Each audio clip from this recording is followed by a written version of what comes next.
regime revolucionário iraniano é a maior ameaça à segurança de Israel. E basta cavar poucos centímetros em qualquer deserto manchado de sangue no Oriente Médio para encontrar as raízes dos ayatollahs, fomentando o extremismo e o terror.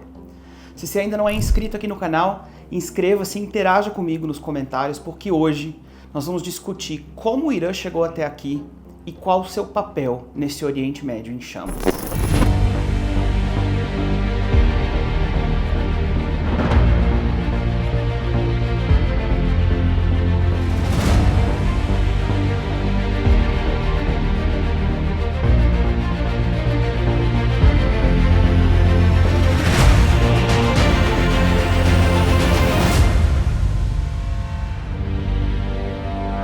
Primeiramente, eu preciso dizer que falar sobre o Irã é talvez um dos temas mais complexos que nós já abordamos aqui no canal. São infinitos fatores, vindos de uma infinidade de forças distintas, que possibilitaram no Irã uma espécie de tempestade perfeita, inteiramente cruel e destruidora. E tratar de um tema tão complexo em um vídeo relativamente curto, exige que eu seja extremamente sucinto. Então, para todo mundo que vai comentar aqui, mas por que você não falou sobre X? Deixa eu responder de antemão que a gente tem muitos anos juntos aqui no canal para falar do alfabeto inteiro. O meu objetivo hoje é uma discussão macro. Então, vamos lá. A terra da Pérsia Antiga, império formidável por volta do século VI antes da Era Comum, foi palco de infinitas batalhas, conquistas e trocas de poder. Para sermos práticos aqui, vamos traçar as origens do que a gente vive hoje, começando pelo período da Primeira Guerra Mundial. Na época, o Irã da dinastia Qajar, que havia permanecido neutro na guerra, foi invadido pelo Império Otomano, pelo Império Britânico e pela União Soviética, que lutaram entre si em território iraniano. Durante o conflito, cerca de 2 milhões de civis iranianos morreram como resultado, em sua maioria por causa do genocídio armênio que foi realizado pelo Império Otomano, a Turquia de hoje.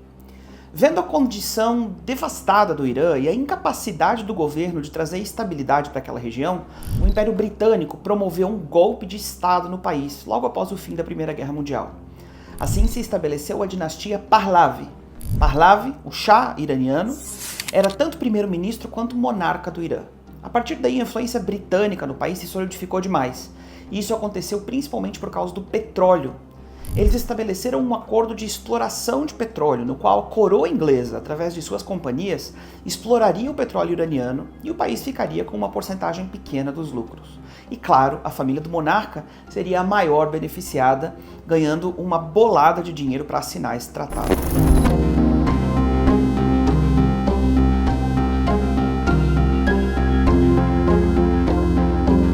Durante a Segunda Guerra Mundial, o território iraniano se tornou um importante corredor de abastecimento para as forças soviéticas na luta contra a Alemanha nazista.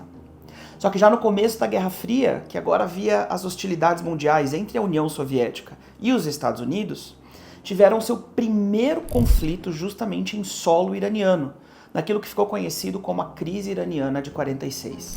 A insatisfação com os resultados dessa influência internacional e o pensamento de que o povo iraniano vinha perdendo riqueza com a privatização da exploração de petróleo por companhias ligadas à coroa britânica, permitiu a ascensão de Mohammad Mossadegh, que foi eleito democraticamente como primeiro-ministro em 1951. A sua plataforma política era basicamente a batalha pela estatização do petróleo iraniano. Após as eleições, eles tomaram controle das instalações inglesas e expulsaram todos os trabalhadores estrangeiros do país. E isso lançou a coroa britânica na maior crise econômica de sua história. Eles, por sua vez, pediram ajuda aos americanos para realizar um segundo golpe de Estado e restituir o poder integral a Mohammad Reza Pahlavi, que assumiria como Shah novamente a função tanto de monarca quanto de primeiro-ministro. Em 2013, a propósito, o governo americano admitiu ter participado desse golpe. Em 1953, Mossadegh foi deposto e Reza tomou as rédeas do país. Sob seu comando, o Irã assumiu uma postura claramente pró-Ocidente, inclusive se tornando o segundo país muçulmano do mundo a reconhecer o Estado de Israel. Apesar dos pesares, A aliança com o Ocidente foi positiva para o Irã. A postura de Reza era de fomentar uma sociedade secular e livre, onde cristãos, judeus e muçulmanos, inclusive zoroastras, eram aceitos e usufruíam da modernização do país. Por outro lado, as instituições democráticas no país, como o direito de oposição política, as eleições abertas e justas e uma infinidade de outros aspectos, estavam sendo cada vez mais limitados. E foi justamente a insatisfação com a secularização da sociedade que amplificou a voz de um líder religioso xiita, um imã chamado Ruhollah Khomeini, que começou a acusar o Shah de ser um inimigo do Islã e de ter o objetivo de matar o Islã no Irã. Khomeini foi preso por sua oposição e chegou a passar 15 anos exilado, primeiro na Turquia, depois no Iraque e por fim na França. Os meses que ele passou em exílio nos arredores de Paris foram chave, porque Khomeini soube utilizar a imprensa livre ocidental para comunicar suas ideias com o povo iraniano. Seus sermões eram amplamente publicados pela mídia internacional. E as suas ideias de uma revolução islâmica e anti-ocidental no Irã se apresentaram como uma solução para um povo desiludido com o Ocidente. Em 1977, protestos e manifestações contra o Shah e seu governo e em favor de Khomeini irromperam por todo o Irã. Em janeiro de 79, Mohammad Reza, o Shah iraniano, foge como exilado para os Estados Unidos. E em fevereiro do mesmo ano, Khomeini retorna para o Irã, cercado por uma multidão que via nele a única esperança para o povo. Em março, ele propõe um referendo popular para uma nova constituição que estabeleceria ele como líder supremo, com poder inquestionável, inteiramente blindado de ser deposto por uma sequência de mecanismos. E por incrível que pareça, o referendo foi determinado por 98% dos votos a favor de Khomeini.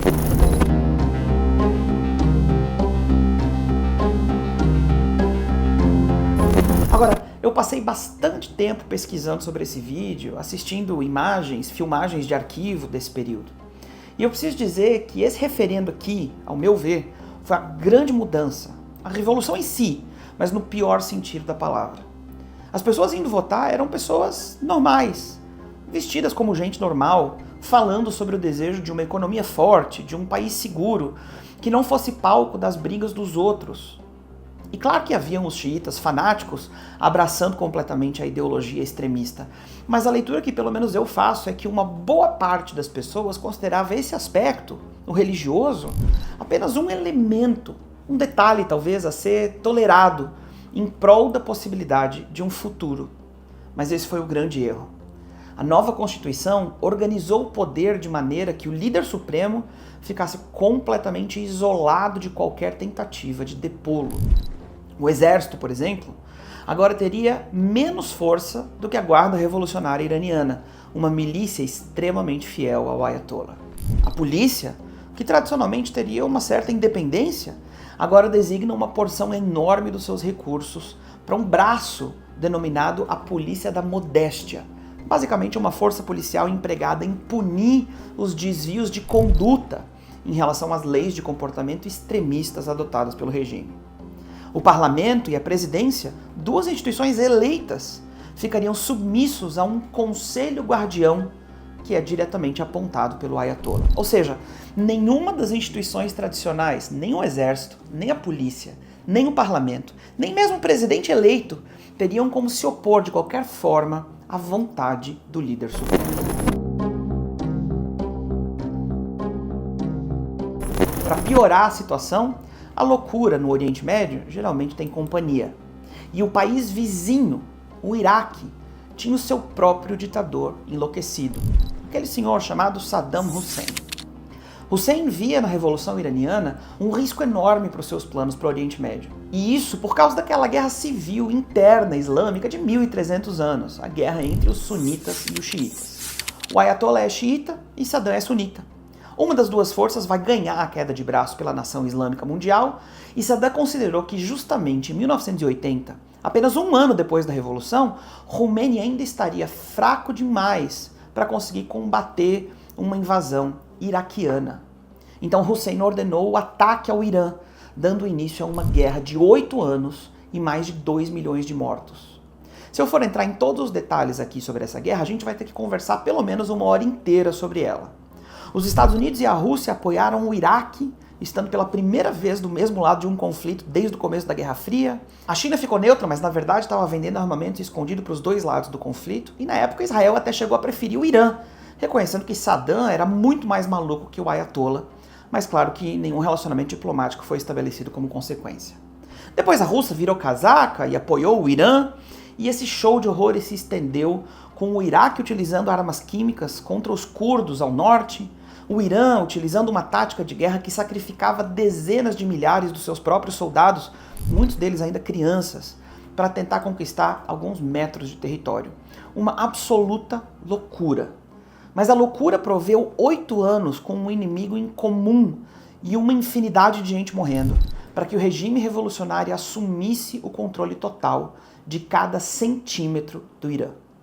O controle total do discurso e do pensamento trouxeram, por exemplo, a eleição de Ahmadinejad como presidente em 2005, com uma plataforma cujo foco era hostilidade contra Israel e contra a Arábia Saudita e a aceleração de um programa nuclear.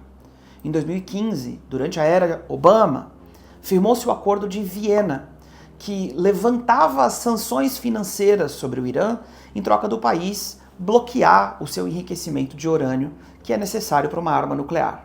A administração Trump, por sua vez, rompeu esse esquema, restabelecendo os bloqueios econômicos sobre o Irã e eliminando o líder das forças revolucionárias, Qassem Soleimani, que era o segundo homem mais poderoso no Irã em 2020.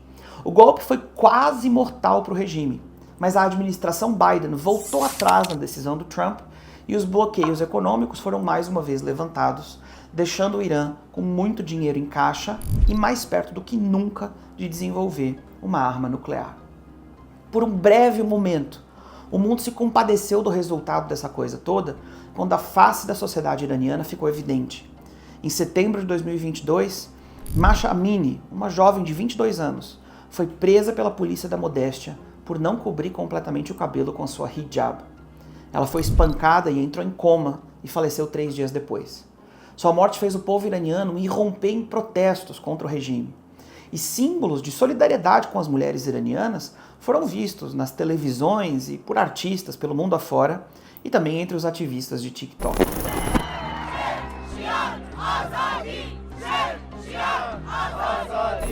Em abril de 2023, todos os protestos foram violentamente aniquilados.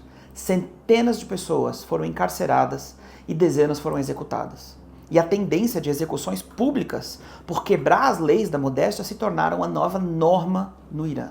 Seria muito mais fácil contar essa história toda se o mundo fosse completamente binário. Se todas as decisões do Ocidente fossem sempre 100% corretas e justas. Mas qualquer adulto que já viveu além da sala de aula sabe que o mundo possui uma infinidade de nuances e de escolhas, de erros e de acertos, de motivações boas e ruins. E o que define a moral nas nossas atitudes é o balanço das coisas pendendo para o lado do bem. Por isso que a justiça, tantas vezes, em tantas culturas, é descrita como uma balança. Porque para julgar moralmente uma causa, é preciso pesá-la com o bom e o ruim de todos os lados. E definir se o acúmulo das coisas boas se sobrepõe ao acúmulo das ruins. O envolvimento do Ocidente na história do Irã foi desastroso. Ele gerou morte, guerra, fome e destruição. Só que eu considero um erro igual, se não ainda pior, por causa da quantidade de informações que nós temos, apoiar o regime iraniano hoje. Por causa da sequência de erros cometidos por forças ocidentais ontem. Eu vejo gente louvando a postura do regime no Oriente Médio, enquanto o povo iraniano, que tem liberdade para dizer alguma coisa, está dizendo em alto e bom tom: esse regime não quer o nosso bem e não nos representa. 4 milhões de iranianos vivem fora do Irã, motivados principalmente pela ausência de liberdade, pela perseguição religiosa e política. Dentre eles estão alguns dos maiores amigos de Israel desse mundo. Gente que inclusive vive no Irã e comenta nas redes sociais de israelenses dizendo que o povo do Irã se lembra do bom relacionamento com Israel e que iranianos e israelenses são irmãos e amigos, independente do que o regime dite. Ativistas que, enquanto o mundo está levantando bandeiras das milícias patrocinadas pelo Irã, estão dizendo que Gaza seja livre do Hamas, porque ninguém como eles sabe o preço que se paga por viver debaixo de um regime teocrático islâmico. Ninguém como ele sabe do quanto o extremismo utiliza a vitimização como combustível. Então, para eles, quanto mais vítimas, melhor. E isso é relevante, porque da mesma maneira como o Ayatollah se blindou com forças revolucionárias dentro do Irã, ele também blindou a sua agenda para controlar o Oriente Médio. Com a mesma tática. Ele estabeleceu um grupo terrorista, Hezbollah, no Líbano, que tem mais força que o governo libanês. Fez o mesmo no Iêmen, com os Houthis. Fez o mesmo nos territórios palestinos, onde o Hamas tem muito mais poder do que a autoridade palestina. E exatamente como no Irã, cada um desses pilares do terror serve para manter os outros em linha, submissos aos caprichos do líder supremo. Não há diferença entre o regime que assassina homossexuais no Irã, que quer escravizar todas as mulheres atrás de um véu indesejado, que se opõe a qualquer noção de liberdade verdadeira, e os seus capachos militantes no resto do Oriente Médio, como o Hamas e o Hezbollah. Nós chegamos até aqui por uma sequência de absurdos e incongruências de todos os lados e por todas as partes. Mas quem sabe agora a gente tenha peso o suficiente disposto diante da nossa balança moral para compreender quem é que no meio disso tudo está fazendo força em direção ao bem.